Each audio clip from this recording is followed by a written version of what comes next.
Alright, this is the 200th video on the Sega Driven YouTube channel, which is mental. I didn't think we'd ever get there. That's a bit bizarre. But yeah, as of now, this video, this is currently the 200th live video on the channel. I do need to do some cleaning up and get rid of some other bits that aren't relevant anymore, like our old channel intro and stuff like that. But yeah, as of now, 200 videos, which is insane. So anybody that supported us since the beginning, thank you very much for continuing to subscribe to the channel and watch all our videos. It really does mean a lot. So yes, to celebrate, doing something a little bit different.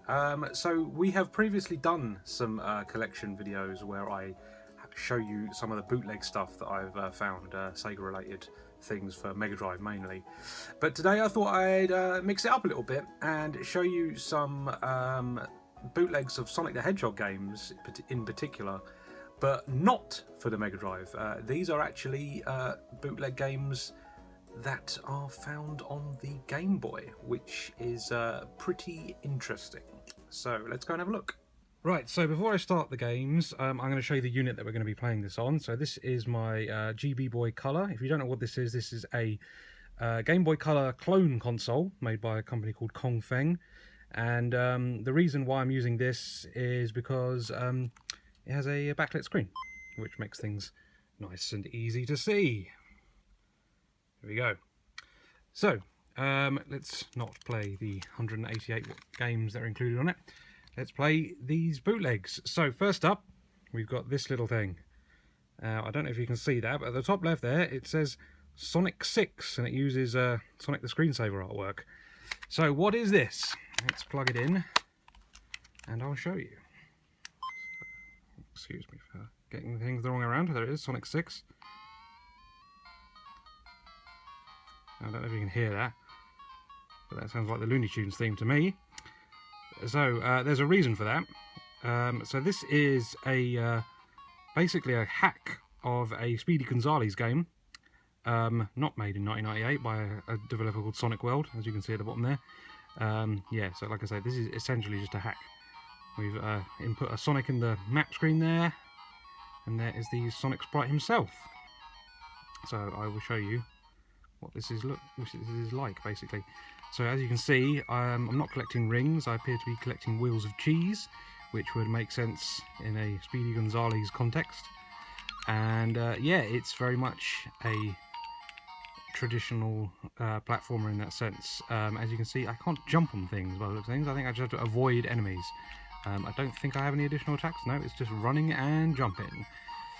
So yeah, this isn't a bad game, to be honest with you. But that's only because it is already an existing pretty decent game in its own right. So yeah, like I say, just a sort of a sprite hack more than anything else. There's lots of bootlegs like this. I definitely remember seeing a actually I own it. It's a Super Mario Land sprite hack that changes Mario out for Pikachu. So yeah, that's Sonic Jam 6, was it? If I remember correctly? I think that was correct. You usually reset these things. Oh, never mind. Anyway, let's move on to the next one. And this is the next one. As you can see from the cartridge, it says G-Sonic on it, which is the Japanese name for Sonic Blast. But it is not such... it is not that game, actually. So let's go in again. Sorry, I'm getting things in the wrong way. 3D Sonic 5. Oh dear. Oh, that's some terrible sound. So yeah, you're seeing screen caps from the Sega Saturn intro to Sonic 3D Blast, or Sonic 3D Flicky's Island, if you live where I live, in Europe. And yeah, so we're playing Sonic 3D Blast 5, or Sonic 3D 5. God knows what happened to the other 4 games, but there you go. Lots of artwork from Sonic 3D.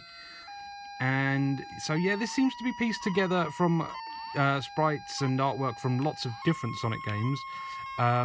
The main sprite appears to be Sonic Chaos, or Sonic Triple Trouble perhaps. Those Buzz Bombers definitely seem to be from 16-bit Sonic, same with the Crab Meats. The monitors appear to be from 8-bit Sonic games. It's all a bit of a mishmash. The grass definitely seems to be taken from perhaps Sonic 3D itself, but just, you know, put in a 2D environment instead. And by the way, you'll notice that I'm playing this with, you know, making it look like it works, but this is abysmal to control. So let me give you an example of why this is such an arse to play. So Sonic normally walks at that speed, and then eventually he'll speed up really quickly, like no slow progression into his speed, it just happens really fast. So it's very difficult to judge. You can only hit enemies by jumping on them. You can't roll into enemies at all, despite the fact that you have that feature. There you go, see, it just got hurt by rolling. Yeah, the collision is pretty bad. Sometimes you'll just walk through rings. Yeah, it's sometimes items just don't appear. Like the second stage in particular, I generally can't complete because platforms occasionally appear in a place where they're supposed to. Sometimes they don't. So it's incredibly difficult to get over a pit. So yeah, I mean, we're going to get to that stage now, so I might as well show you a bit of what it looks like. As you can see, that was mainly modelled on Green Hill. And the next one, despite saying Green Hill Zone 2, seems to be all graphics from Flying Battery from Sonic & Knuckles. So yeah, a right old mishmash of styles here. And like I say, it's not a particularly nice playing game, and I'm pretty sure this stage in particular is impossible. Now, there is another version of this, which I think I've seen as Sonic Adventure 7. Might have got that wrong, but it's basically the same game with the stages in a different order. So yeah, that's another bootleg Sonic game that exists out there. But there you go, those are the two Sonic bootleg games I own for Game Boy. So there you go, two bootleg Sonic the Hedgehog games made for the Nintendo Game Boy by obviously some bizarre hackers and coders in, I don't know, mainland Europe, I suppose, because Sonic 3D Blast 5 in particular I found when I was very, very young. Well, I say I was bought it on a holiday in the Canary Islands. And Sonic Jam 6 I discovered recently. I must have bought that somewhere. But yeah, that was a recent purchase because I got a little bit obsessed with those multi-carts because they're a bit of a laugh. So yeah, there you go.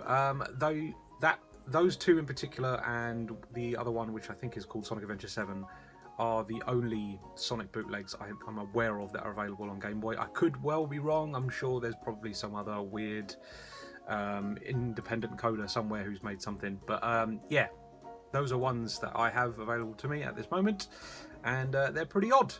So yeah, thank you very much for joining us. I've been Sonic from SEGADriven, and you have been watching the 200th video on the SEGADriven YouTube channel. See you next time.